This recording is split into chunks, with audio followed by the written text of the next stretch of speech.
देखिए आज बात करेंगे मोबिलिटी की। इससे पहले हमने ड्रिफ्ट वेलोसिटी की बात की थी।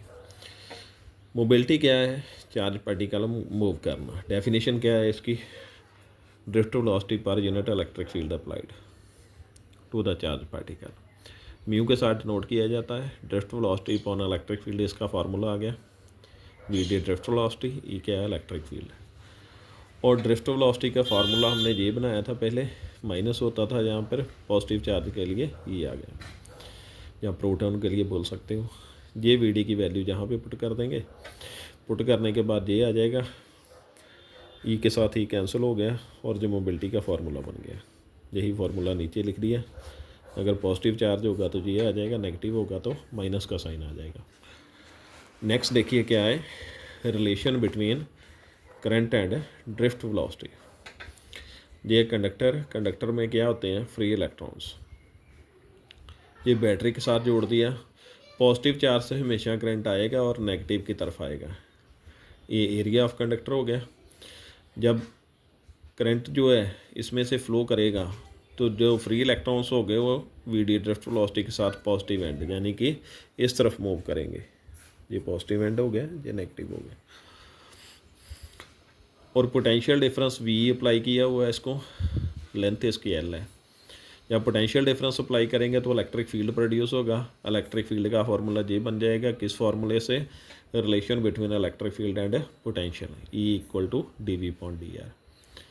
डी वी की जगह वी आ गया और डी आर की जगह इसकी लेंथ आ गई, एल आ गया। एन क्या है? Number of free electron per unit volume. जब number of free electron per unit volume दिए जाएंगे तो वॉल्यूम के साथ मल्टीप्लाई कर कर टोटल फ्री इलेक्ट्रॉन्स जो हैं वो आएंगे कंडक्टर के। ई जो है चार्ज है एक इलेक्ट्रॉन पर, इसके साथ मल्टीप्लाई कर देंगे, ये नंबर ऑफ इलेक्ट्रॉन हो गए, इसके साथ ई को मल्टीप्लाई कर देंगे तो टोटल चार्ज आ जाएगा इसका।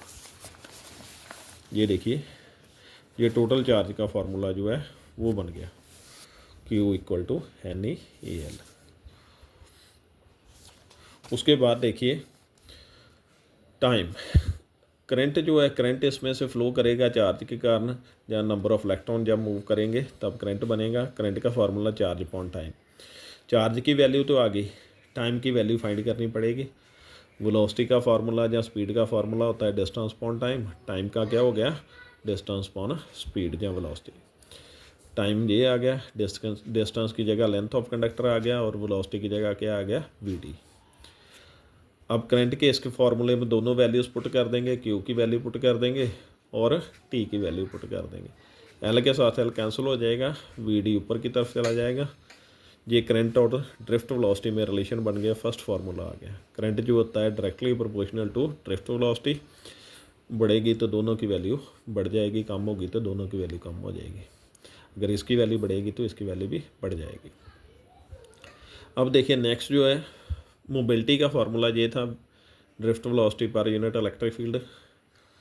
वी डी की वैल्यू जहाँ से फाइंड कर लो, इसमें पुट कर दो, ये पुट हो गई वैल्यू। करंट और मोबिलिटी में जो है वो रिलेशन बन गया, ये दूसरा फार्मूला बन गया। अगर पूछा जाएगा करंट और मोबिलिटी में रिलेशन बनाओ तो ये बन जाएगा। उसके बाद देखिए ये वी डी की वैल्यू है जो पहले यूज़ की, जो इसकी डेरिवेशन की थी ड्रिफ्ट वेलोसिटी की, उसमें फार्मूला ये आया था। अगर इसको जहाँ पे पुट कर देंगे तो एक नया फार्मूला और बन जाएगा, ये तीसरा फार्मूला बन गया है। उसके बाद देखिए ओम्स लॉ आ जाता है। Ohm's law, voltage directly proportional to current या current directly proportional to volt. Definition इससे होगी, current flowing through a conductor is directly proportional to potential difference applied across the conductor. इसकी वैल्यू बढ़ेगी तो इसकी वैल्यू भी बढ़ेगी। ऐसे भी लिख सकते हैं, V directly proportional to I. Directly में से इक्वल टू के साइन में आएंगे तो कांस्टेंट लग जाएगा आर। आर क्या होगा? कांस्टेंट होगा। ये ओम्स लॉ का फार्मूला बन गया हमारे पास। और आर कांस्टेंट तो होगा, और क्या होगा? Resistance of the conductor. Resistance क्या है अभी बताते हैं। अब देखिए इन दोनों में ग्राफ वी और आई में ग्राफ जो है वो ऐसा होगा, ये क्या शो करता है? Voltage directly proportional to current. दोनों की वैल्यू इक्वल अमाउंट्स में जो बढ़ रही है वो बताएगा। नेक्स्ट देखिए,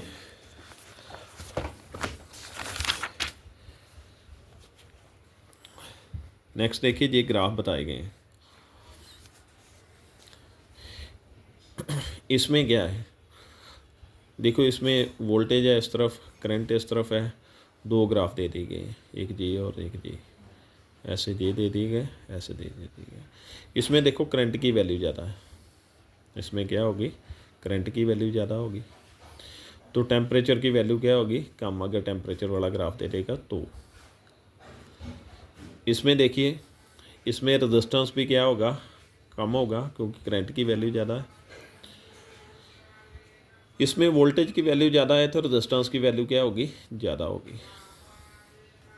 जिसकी करंट की वैल्यू ज़्यादा होगी उसकी रेजिस्टेंस की वैल्यू क्या होगी, कम होगी। जिसमें करंट की वैल्यू ज़्यादा होगी वहाँ पर रेजिस्टेंस की वैल्यू कम है, और जिसकी वोल्टेज की वैल्यू ज़्यादा होगी उसमें रेजिस्टेंस की वैल्यू भी ज़्यादा होगी। और resistance directly proportional to temperature होता है, टेम्परेचर बढ़ेगा तो रेजिस्टेंस की वैल्यू भी बढ़ जाएगी। डिडक्शन ऑफ ओम्स लॉ में देखिए क्या बताया गया है, पहले रिलेशन लिख लिया। डिडक्शन ऑफ ओम्स लॉ में क्या करेंगे, ओम्स लॉ का फार्मूला बनाएंगे, वो देखिए कैसे बनेगा। करंट और ड्रिफ्ट वेलोसिटी दोनों में रिलेशन ये है, ये ड्रिफ्ट वेलोसिटी का फार्मूला है, और इलेक्ट्रिक फील्ड और पोटेंशियल में रिलेशन के साथ अभी बनाया था formula, E equal to D v upon d r आ जाएगा, V आ गया और लेंथ ऑफ कंडक्टर आ गया। अब ये वैल्यू वी डी की वैल्यू जहाँ पे पुट कर देंगे, ये पुट कर दी जहाँ पे वैल्यू वी डी की, पहले इसने क्या किया, ये वैल्यू जहाँ पे पुट की E equal to V upon L, ये पुट कर दिया। बाद में वी डी की वैल्यू जहाँ पे पुट की है, आप पहले भी वैल्यू ये पुट कर सकते हो, बाद में E की वैल्यू पुट कर सकते हो। इसने क्या किया, इसने E की वैल्यू जहाँ पे पुट की, उसके बाद वी डी की वैल्यू जहाँ पे पुट कर दी, ये आ गया। उसके बाद मल्टीप्लाई कर दिया, E को E के साथ किया तो E स्क्वायर बन गया, N E square A V tau upon M L. V को कर दिया सेपरेट, और आई इस तरफ आ जाएगा, ये क्रॉस मल्टीप्लाई कर कर इस तरफ चला जाएगा। मास भी कांस्टेंट होता है, लेंथ भी कांस्टेंट, नंबर ऑफ इलेक्ट्रॉन भी सेम कंडक्टर के लिए कांस्टेंट हो गई। की वैल्यू 1.6 × 10⁻⁻19 कांस्टेंट होती है। एरिया भी सेम मटेरियल के लिए कांस्टेंट है, और सभी को कांस्टेंट मान लिया उसने। कांस्टेंट क्या लेट कर लिया, इसे आर लेट कर लिया, ये आर पुट कर दिया, और ये ओम्स लॉ का फार्मूला बन गया V upon I equal to R, यानी कि V equal to I R, और नीचे आर की वैल्यू बता दी। ये डिडक्शन ऑफ ओम्स लॉ हो गया। नेक्स्ट वीडियो में नेक्स्ट टॉपिक की बात करेंगे। Thank you.